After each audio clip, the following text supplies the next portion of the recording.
I'm Lisa Lancer Rose, And I'm Ann Labar. and this is This Animal Life.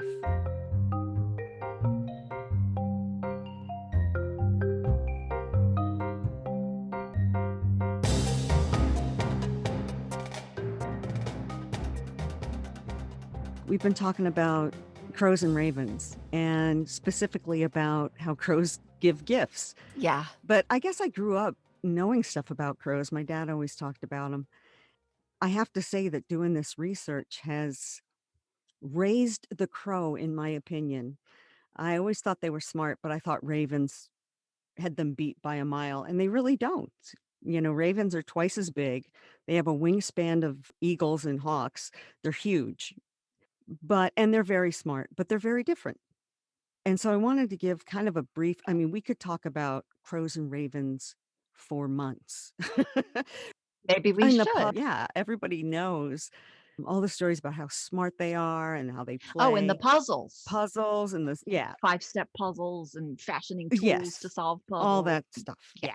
Good problem solving. Yeah, oh my god. But most of the gift giving that I found was by crows, and what's interesting about that Mm. is we've been talking a lot about theory of mind, Yes.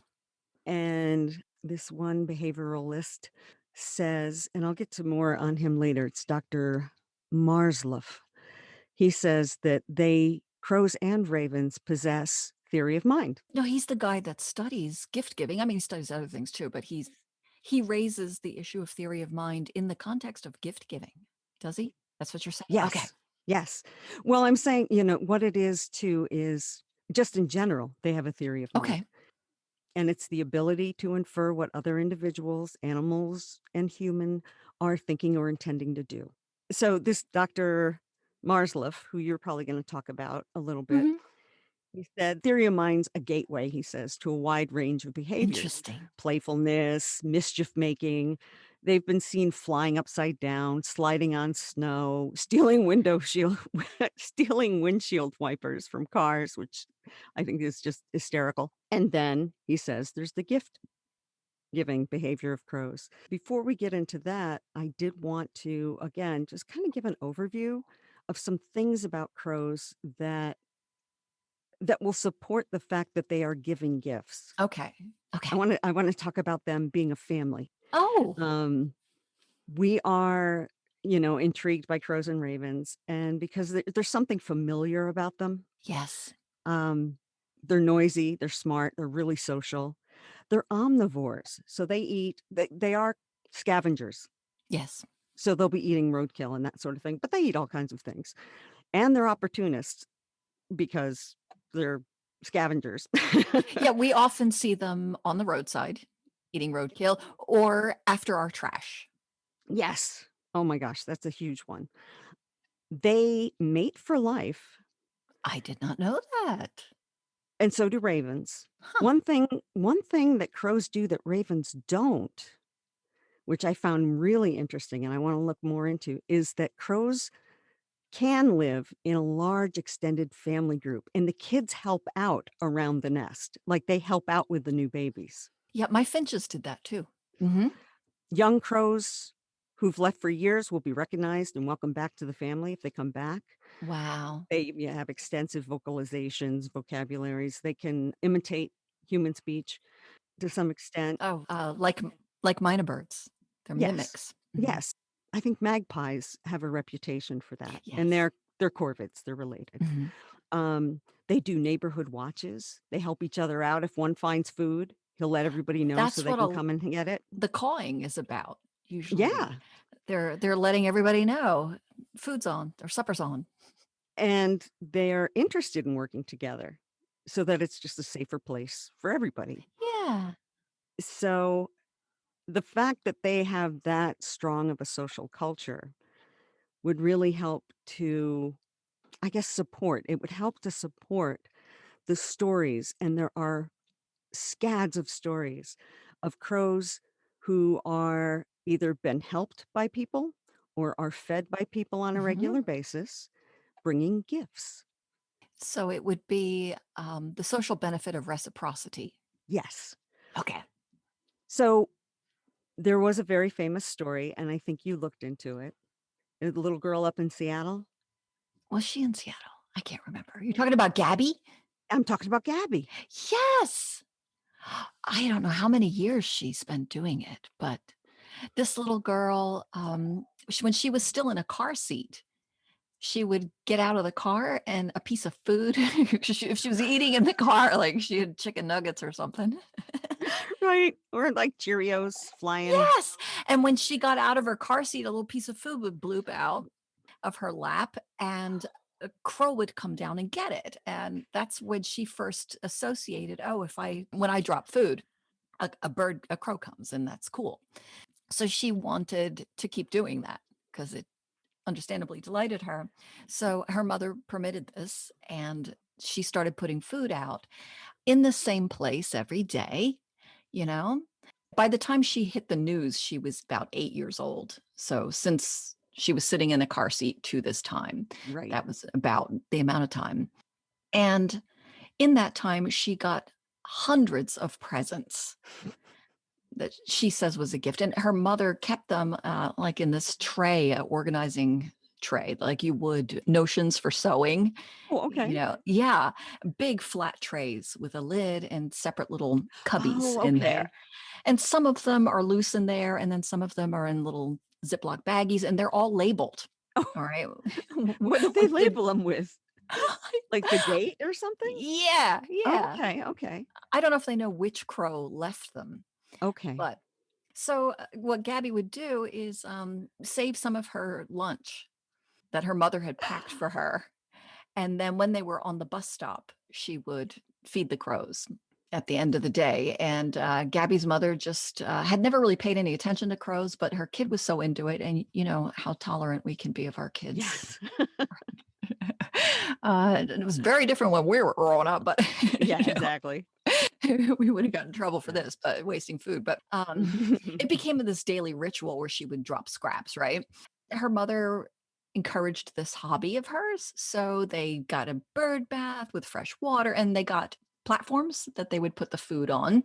Okay. And they must have done a little research because they started including peanuts, right? Yeah. Oh, and dog food. They would throw dog food into the grass. Okay, that makes sense. And there's a video of her on this one link that we'll give. It's a BBC article with a video in it where she's strewing kibble on the grass, and you hear the crows calling out. That was what was in my mind when I said supper's on. Oh, right. It was this caw caw caw, and then it was on a tray where she put the peanuts Oh, okay. that they first found a trinket, Oh, what they okay. call a shiny trinket. Yes. And there's a saying about magpies, right? That they Yes. collect shiny trinkets. So And I grew up hearing that crows liked shiny things as well, and so did ravens. okay, yeah, I only associate it with magpies, but that makes perfect sense. So it would be a very small thing, an earring, they say, a hinge to a door, but anything that was shiny and small enough for a bird to carry. Sure.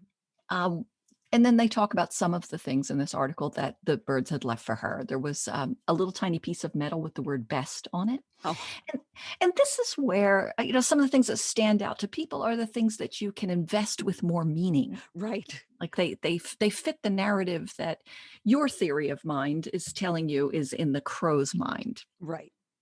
Yeah, she imagines that the other half of this was a friend. And she likes to think that there's a crow flying around with a necklace on that says friend, and she has isn't that adorable? It's adorable. Okay, so she, sometimes the crow brings things that she would not like at all, the way cats sometimes do. Right. Now wait, do they bring animals? I've heard bones, Yes, but they would I bring. have she mentions a rotting crab claw was left Oh, once, okay, okay. so that's gross. Yeah. Um, I have also read where they will leave a baby bird, not a baby crow, but Okay. they See, I found, some of the stuff I was looking at was like it said, like, "Unlike cats, they won't bring you" mm. something like that. I can't remember where I saw that, Huh. that they would All bring a right. baby bird, and that which reminded me that that's why you sometimes see smaller birds chasing crows, Oh, yes. because even though they're scavengers, I guess there's a fine line between a dead and Uh, small animal uh-huh. and a freshly hatched chick. Right. It's really not gonna put up much of a fight, kinda like a Right. corpse, right? Yeah. So they will be opportunists, as you said. Yeah. So, they have a bird cam now, and they watch them, so yeah, I wonder if we can find that bird cam. Yeah. Oh, we should look for that. Yeah, or maybe it's private, maybe they don't want other people Oh, it looking could at be. it, 'cause I'm looking at the article right now, I don't see they didn't offer a link, but we should Yeah. search it just Okay. to see. Just in case. Yeah. Oh, there was the story her mother tells, Anne, where, her mother has been photographing now, of course, Oh, okay. the Right. birds, and they have the bird cam, and so her mother is all and her mother's the one logging and cataloging all of the Right. gifts Right. and everything, right? So, she was out with her camera one day, and something startled her. I wasn't sure what happened exactly, as I remember here. There was an eagle. She must have wanted to photograph the eagle, so I don't it made it sound like the eagle attacked her or something, something Oh, sent her scrambling, but it was probably she wanted to photograph the eagle. She right. lost her lens cap. Oh, okay. Yeah, and she, I don't know if it was the next day or what, but the cap was sitting on the edge of the bird bath Oh, later. So she, wondered if the crows had found it and right. associated it with her and thought, "Oh, she's probably gonna be looking for this." Yeah. So she watched the webcam, Oh, okay.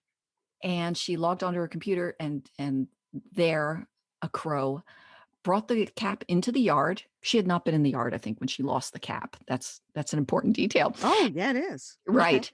So the crow brings the cap into the yard, walks to the bird bath, and washes the lens cap. Really? Really.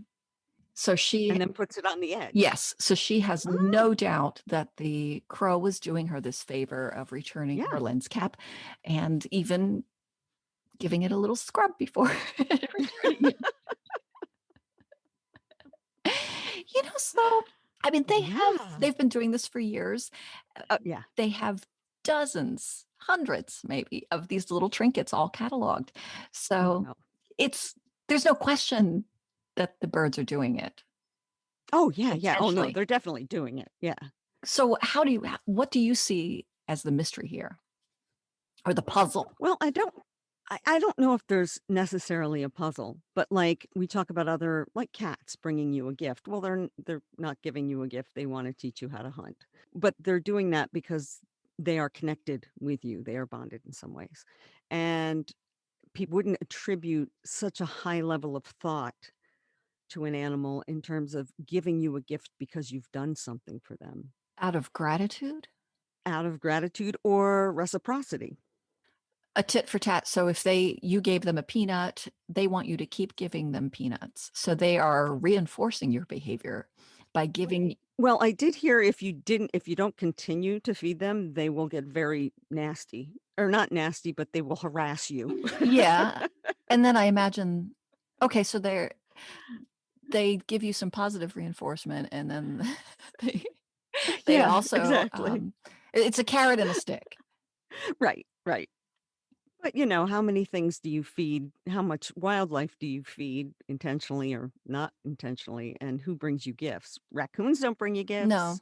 The fox doesn't, like, bring me something back after he's raided my hen house. Aw. Um, Yeah. No, you don't even get a thank you note no, or a nothing. little Sometimes little text. he'll take a crap in there. That's always nice when I go in there and find that. Yeah, that's nice. Um, yeah, that was the gift that I was left one time after he had completely cleaned me out. Wow. Yeah, nice. And I remember exactly. I mean, that was my reaction. I was like, "Nice, thanks, pal." Yeah, the birds on my feeder don't, as far as I know, they don't leave me anything. I could start looking, Why would they but, bring you anything? you know, part of it is I think that, I go out there and fill the feeder, and then I don't go out there again for days. I watch them from the window, they probably can't see me. Right, It's not like I'm filling it every day. right. That's true. In terms of those gift giving stories, like if it was just that little girl, you might say, "Oh, well, whatever. She's got them trained and blah, blah, blah." But there are just too many stories. Um, did you have Oh, anything go ahead. else? I mean, there are yeah, I found other stories too about, What'd you find? oh, there was a woman, um I guess they're not that different. This is one of the cutest because the little girl does in the mother's catalog so much of it and Right, has photos and everything. I'll put it on the website. There's another link to a woman, and I see people asking, is it gratitude? right. What's the motive? These crows keep bringing gifts to a woman. It was in the dodo. Um, Oh, I love the dodo. Me too. Crows keep bringing presents to a woman who is kind to them. And there's some of that interpretation going on. What some people Right, might bristle at, that there's anthropomorphism where you say, "Oh, they're grateful." The little girl saying, they best friends, they right. love me, that kind of That's a stuff. little stretch. That's a stretch. They can't read, as far as I know. Right, right. Yes, I found several, and there are a couple books. That guy Marsliff wrote a book on gifts of the crow. So if you're Yes. interested in what's going on here, but he's asking, what are they thinking? Like, what's the motive? If Because to us it looks like gratitude, and some people are really reluctant to attribute uh, what we see as a higher moral code. Right, Like when you're a kid, you have to write thank you notes. And right. you should still write thank you notes, by the way. That's a really yeah, exactly. My kids don't. Oh god. Um, the moral aspect of it, I'm glad you brought that up because a lot of people would argue against that. They'd say, "Well, they want you to keep feeding them." They're pragmatists. They are smart. We're gonna tell they're smart. They're gonna bring you tit for tat, like you said before. But if you take in their culture, and they do have a culture, West Coast, depending on where you are, West Coast versus East Coast, there's a different culture among crows. Interesting. Yeah, but the fact that you probably can argue for the morality of it, for the appreciation is they have moral behavior to Okay, some extent. tell me more. They mourn their dead. They will gather Yes. and they also bring gifts there's a couple cases where a woman uh, there was a woman who their dog bit a crow's leg, and she took it in and kinda kept it on the porch, but basically wrapped it up, took care of it, and there'd be a gift even years later, she'd find a gift on the porch railing. Everything from shiny polished rocks to dead bugs, bits of yarn. Did she ever see the bird leave the Yes. gift? Oh, Yes. interesting. Yeah. Mhm. And yeah. That's Yeah, very touching, so and I remember our episode about sharks and yes. and how they actually are very social and have complex relationships with and preferences for certain individuals over Right. others and all that, and there was the one case of a shark that had some kind of a plastic tie around it, Oh, right. Okay. and they swim. It's in a documentary that we shared on our show notes. Um, Yeah. when one guy manages to cut that plastic loose because it was cutting into the shark as he grew, and it was hurting him. After they cut it loose, the shark swims up to him, and they end up getting back up on the boat, and the shark stayed with the boat, Oh, that's right. and that shark had never done that before. Uh-huh. So is that gratitude? And I, you know, I maybe, and I don't want to say this about people, but if we're saying, oh, they were just trained to do that. Right. They notice that you're delighted when they come eat, and they want to keep you being delighted because they're social, and they do read our faces. They do, and they They recognize people. Yes, they recognize individual people, and if somebody's mean to them, they'll Oh, yeah. harass them and they avoid them, and if somebody's nice to them, so if they're giving each other little gifts, say in courtship or whatever, Mhm. to reinforce the social bond. Um, That's true. They do give each other gifts. so why wouldn't they do that with a person they like? Right. Because it's a To behavior. It's a social behavior that they have already. But how do we learn to give gifts Hmm. or to give thanks, to make a gesture of gratitude? And what's our Yeah. motive? Yeah, exactly. You know, Yeah. I'm nice to people that I want to because I like them and I like them because they're nice to me and Right. so on. It's a loop, you know? Right. Maybe I'm a pragmatist, but, you drill your child, "Say thank you. What do we say?" You Right. know? I don't think we take anything away from them when we say they learned to do it or they were reinforced to do it.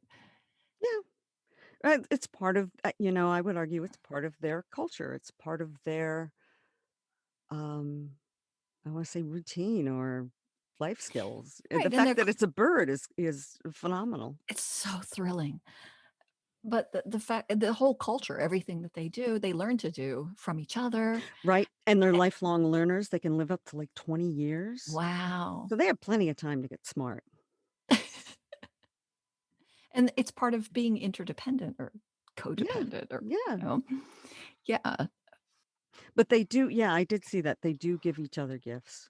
So that is part of their behavior.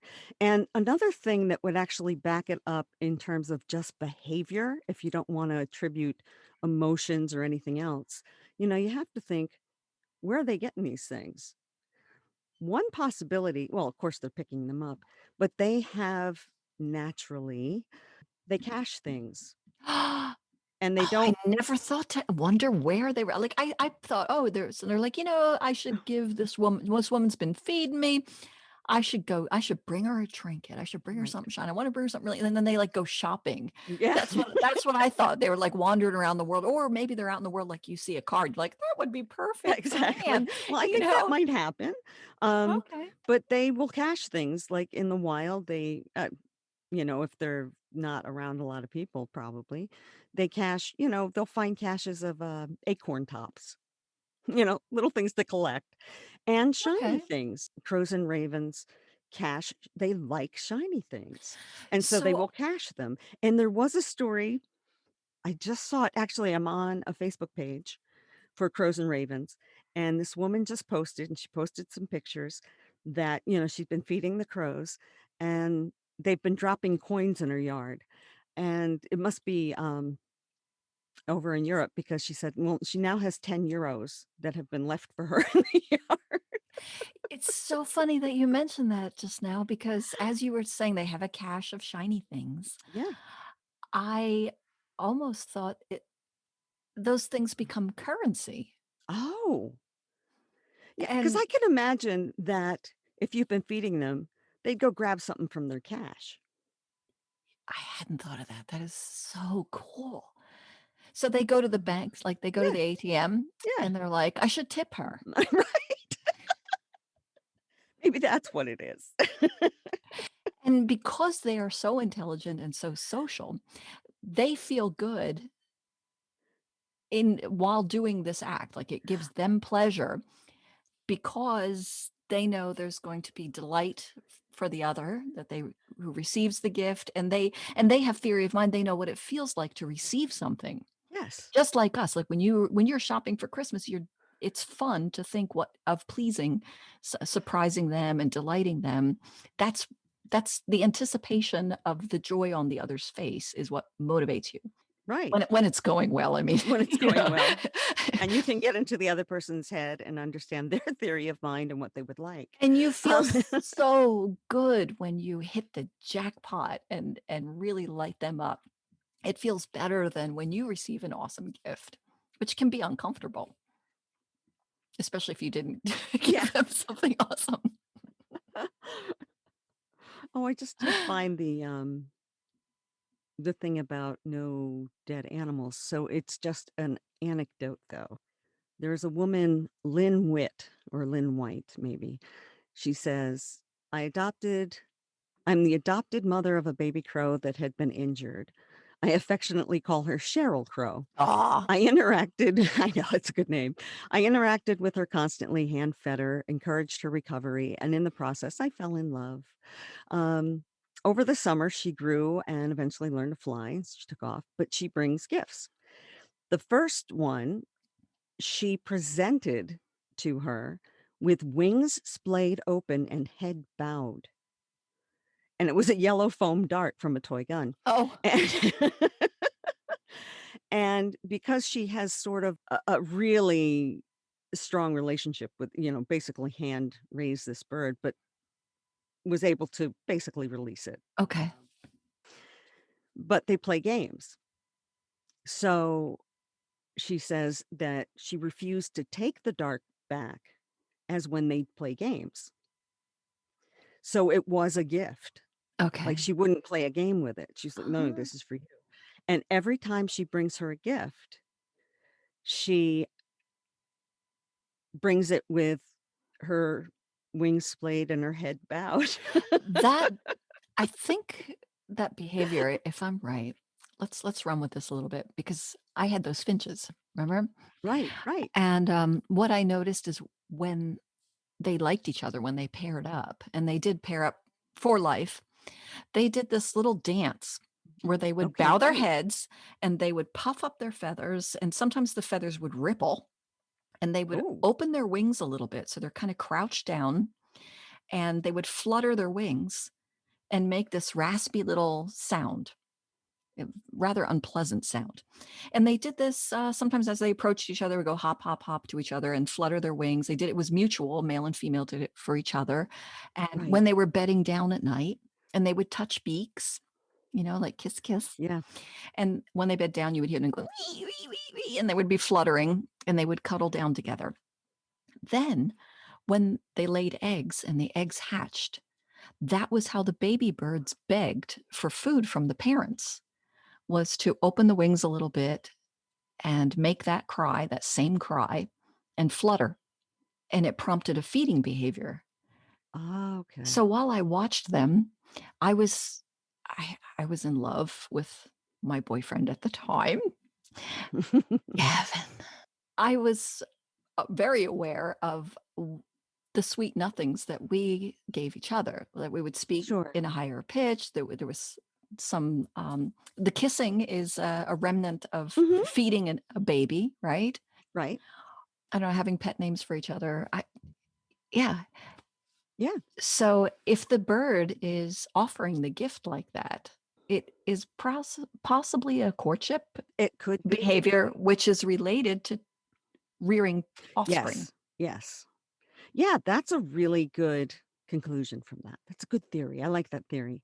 And that makes sense, actually. She was hand reared by this woman. Oh my god, of course. So Yes. there's going to be some family attraction or even courtship of a Or at sort. least an intimacy, Right, right. not necessarily sexual. Although I did see that crows will try to mate with dead crows. Oh, I don't want to talk about that no, though. we're not going there right now. Here, I got a better one for you. This one I really, really liked. I wanted to share this story. They alert if there's danger. They alert if there's roadkill. They alert each other about everything.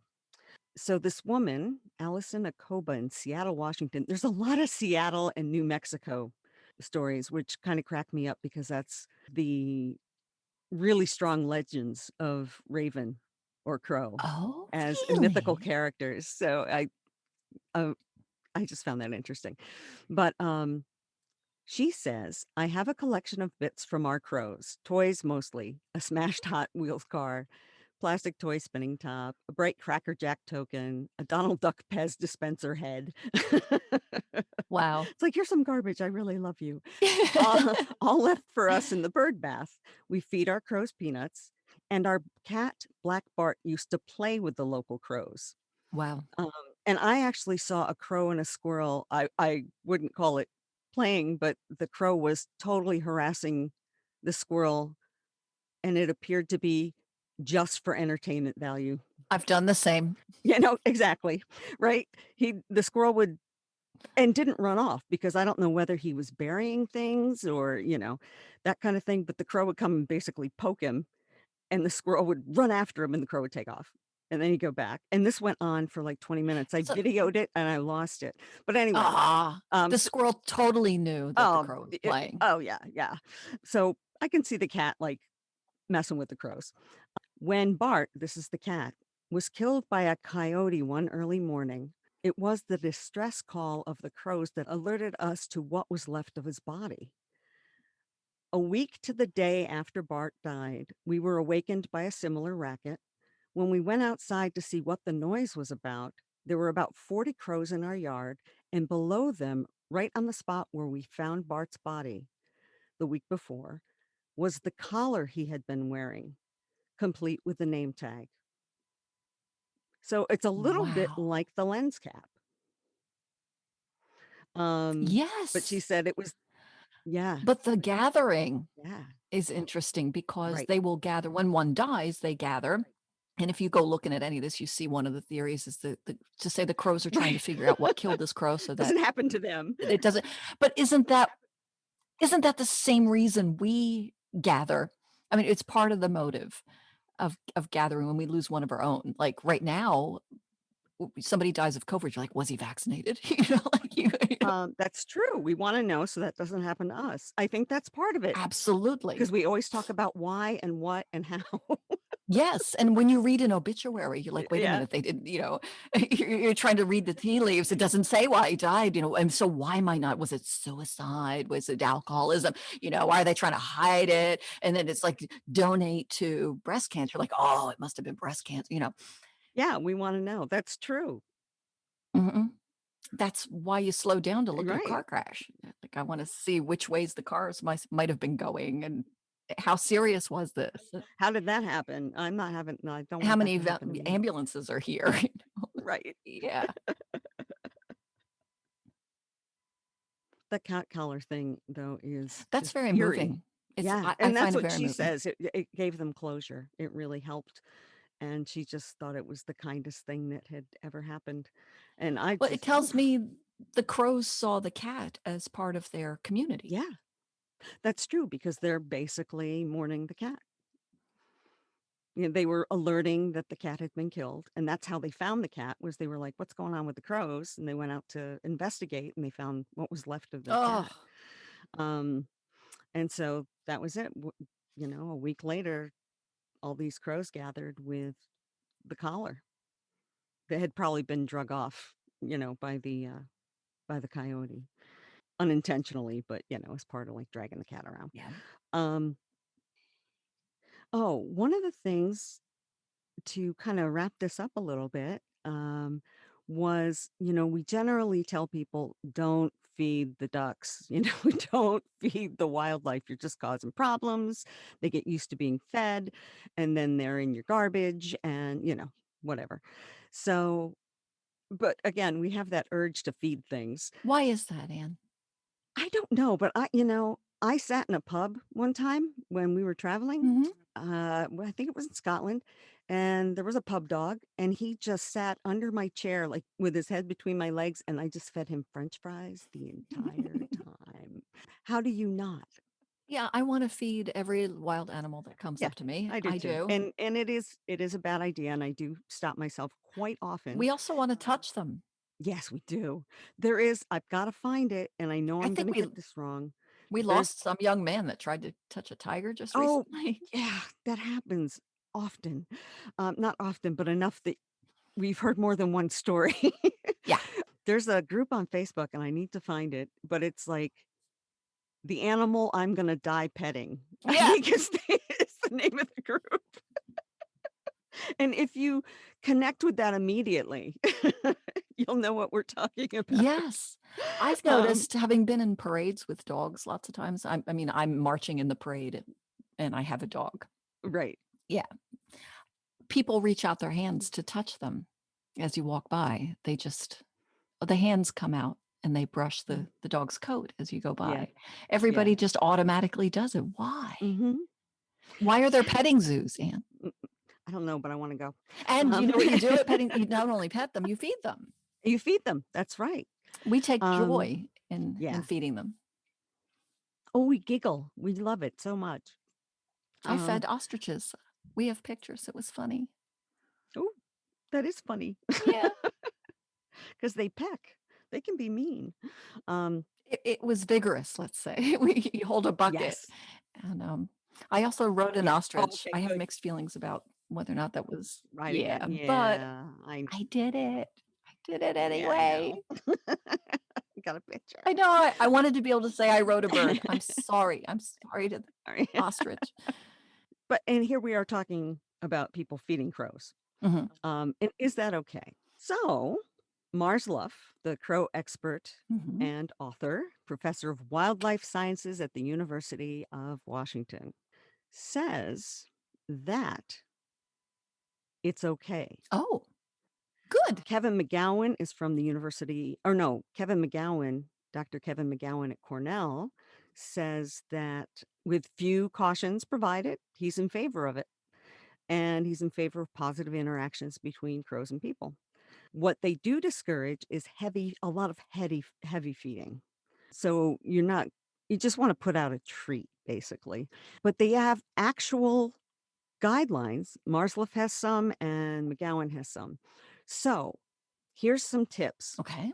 If you want to form a bond with a crow, be consistent in rewarding them. Yes, that makes sense. They found that your crows and people will have a very personal relationship. There's Mhm. definitely a two-way communication going on there. They understand each other's signals. You want to leave them a gift in the same place every day. You want to be consistent. And they like peanuts. You don't want to overfeed them. So a treat, leave them a treat. They'll learn your patterns and will learn their language. If Mhm. they're around enough, you'll know what different calls mean. And they'll see your signals. So they may even be watching for you to start making the movements around your yard that says there's gonna be something. Yeah. Yeah. They are watching you, Right. and that might be how the gift giving starts. Right. I'm thinking if you want them to give you gifts, show delight in finding something Oh, that's a good idea. because they're watching you, they're watching your face, your body language. He does want Marsloff does wanna point out that crow gifts are not guaranteed.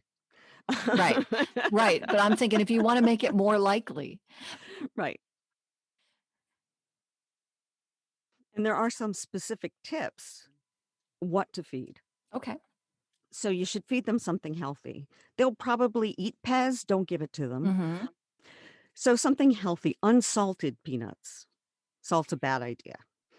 Unsalted peanuts, with or without the shells, are recommended by the crow experts of the world. Don't throw the nuts at them and don't feed them too much. They are wild birds. You have to remember that, accustomed to gathering their own food. So a few peanuts are plenty. Make sure you're not luring them into dangerous situations, Good tip. a place where cars are coming, or especially an area where neighbors might get angry about loud crows hanging around. You There just was reminded me, there's Gabby. something yeah, they're gonna be loud. Okay, was it Gabby that got in trouble for the peanut shells? Yes, the well, Yes. I don't know if why she was in trouble, but the neighbors complained and filed charges. Mm, because they were dropping the peanut shells in their yard. Was I that can't it? remember Or why, maybe it but, was there were so many crows. right, right. So you don't wanna piss the neighbors off. That's really important. After reading all these, I'm fairly rural enough, and we have crows everywhere. One of my favorite things is seeing 2 crows harass a hawk. Mm. I video it every time it happens. Well, you and that hawk don't exactly get No, you aren't fans of each other. no, he's got a name, it's Todd, we don't know if it's a female or not, but we have a hawk, a red-tailed nest near our property, and so every Conflict of interest. right, and we have chickens, but we do enjoy having the hawk. Every spring, we get to watch these, 1 or 2 baby hawks learn how to fly, they hang out, they're making noise, they're screaming, and occasionally they piss the crows off, and 2 crows will dive bomb him in the air and just harass the hell out of him, and I don't know if he's going after their eggs, if that's what Oh, does it, but they will chase a hawk off without any yeah. hesitation. But where I live, I'm thinking I wanna feed the crows now because we have a Yeah, lot in our you woods. We have a should. lot of crows. We do too. Our Oh. crows are called fish crows, and they're very negative. Uh, they're when they're sitting around watching you, they're saying, "Uh-uh, uh-uh, uh-uh." They're very judgmental. I'm not feeding them. Well, I'm feeding these guys because 'cause I'm excited. And I feel I'm more interested now because like I said, I always thought of them as kinda lesser beings, and now, ravens are more Hmm, solitary, so they don't have that, like, community neighborhood thing going on that the crows have. hmm. They have a neighborhood watch, and they pay attention to threats and what's going on, and they wanna work together and make it safe. I think people have studied the different sounds they made and whether or not they can attribute meaning to them, the same way that they do prairie dogs and elephants. Yeah. What's going on Mhm. around them, and does that same sound always occur Right. in these different contexts? I love that. Oh, here's another quick story. They do like shiny things. Uh-huh. There's one case where they had one named Crowbar that hung around, and he often stole the kids' milk money and would cash it on the rooftop next door. Which sounds a little bit like my ferret. So yeah, it's exciting. I There is this one case, and I'm not sure I believe it, where this guy, Richard Dahlquist, in 2019, he posted a picture of these 2 sprigs of, pine that had, soda tabs stuck on Oh, them. oh, And he said that he discovered the first one and then the other in the same place, where he'd been leaving food for crows for 4 years. oh, So the okay. crows were accepting this food for 4 years, and then one day he finds this sprig with a soda tap on it. Right. And his I can't remember what he wrote about it, but, as he saw it as a sign of gratitude, and he posted it, and the post went viral.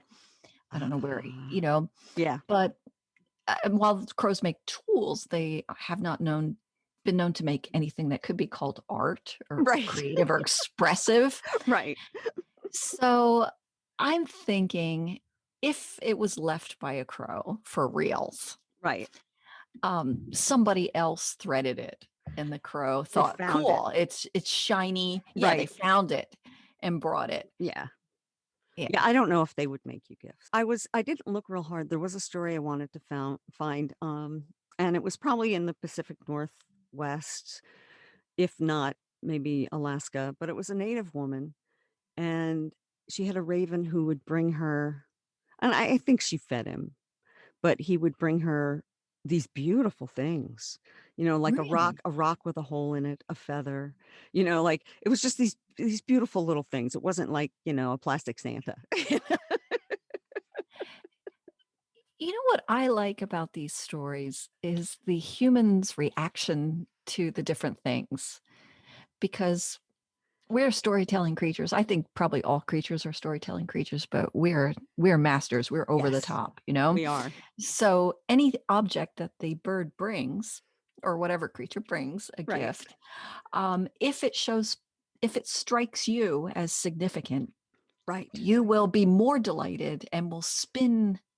Yeah, that's part of the joy of having a small child who is first learning language and Yes, doesn't understand the profundity they stumble into. right. Exactly, and We that's read this so wisdom, much I and know. yes, oh, you turn around and you go, "Oh, my child's brilliant," or "My child is clearly a reincarnated, Right. swami." You know? Yes, because they just said something so wise. How did they know Yeah, that? or my dead grandmother is speaking through my child, Right, right. yeah, it's just so rife, it's poetry. Yes. Well, I was gonna say, I have a poem, and I guess maybe we could put it on the website, but it's actually about my mother dying, but the whole thing is about wanting to be an Alaskan. It's about how the ravens are just, amazing. And, here we only have crows. And my dad used to say this, but I guess I don't know where he got it from, but that you could teach a crow to talk if you split their tongue. Don't know Oh, where that came yeah. from, I right? don't like that. Yeah, So I've yeah. got that in my poem. My father said this, but they have little more to say, or they have little to say except more, more. Which Oh. actually, after doing the research too, I realized that that's pretty good. That's kind of accurate. Mhm. So, does anybody have stories? Oh my God, please, if anybody has any kind of stories, please send them. I would love Of of gifting, gifting animals gifting. or any kind of interaction with crows or corvids of any type. I would Absolutely. love to hear some stories because I don't have any personal ones other than just like observing the ravens in Alaska. Oh, please email them in. Please, please, please.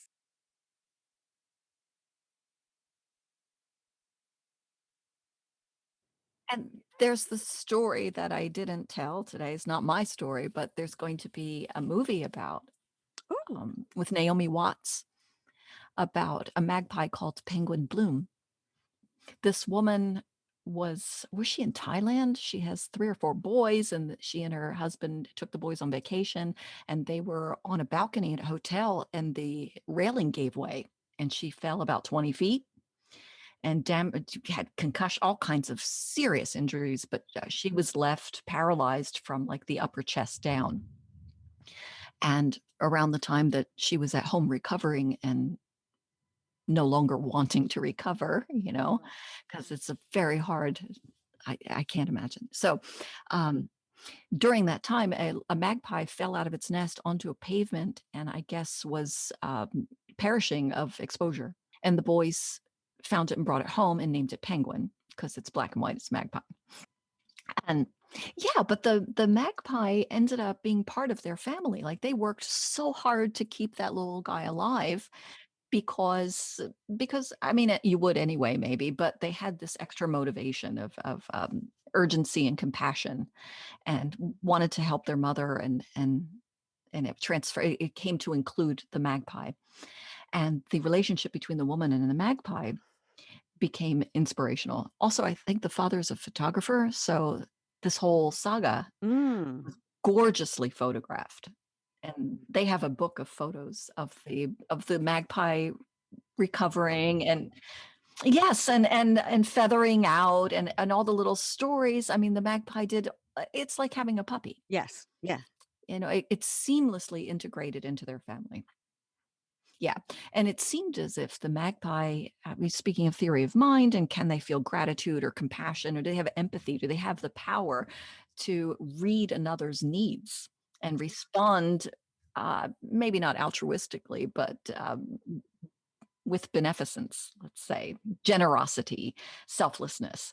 The birds seem to notice when the mother couldn't go on anymore and would come and interact with her and try to cheer her up. It seemed, would sing to her, would behave playfully, would try to engage her. I like that.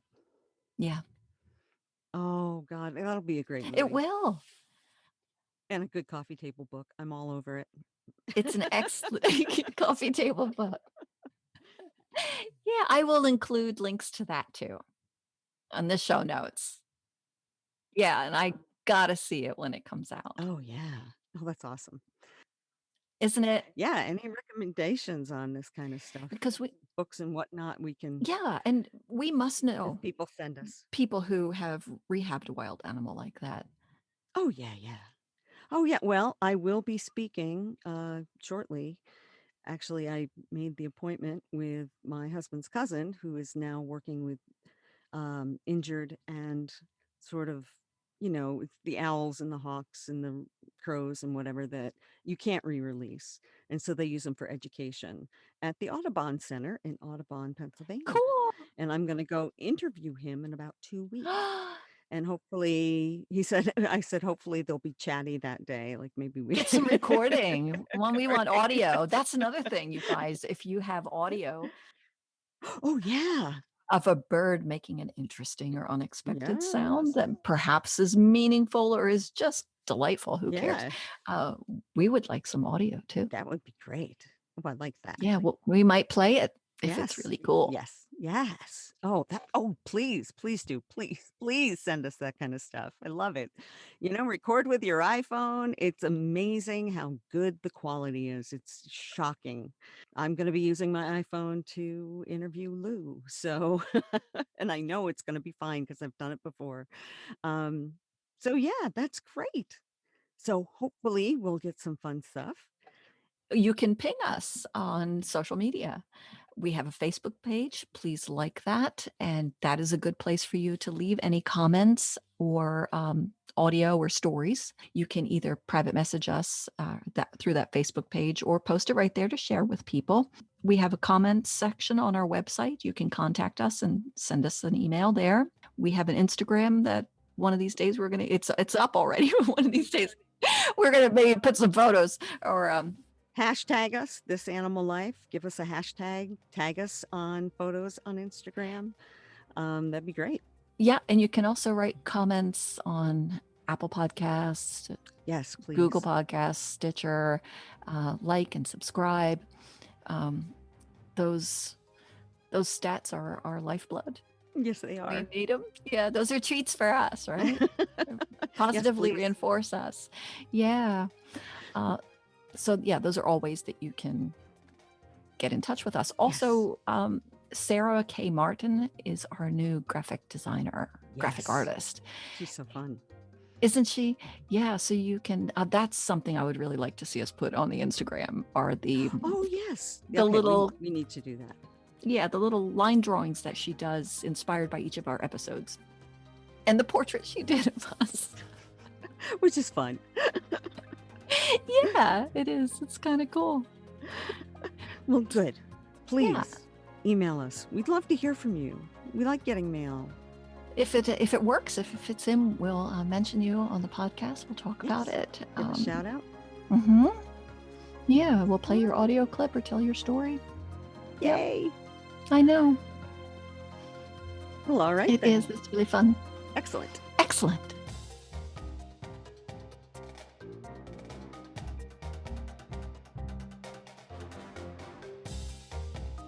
Our music is by incredible composer and performer Chip Salerno. Find more of Chip's music on SoundCloud.com.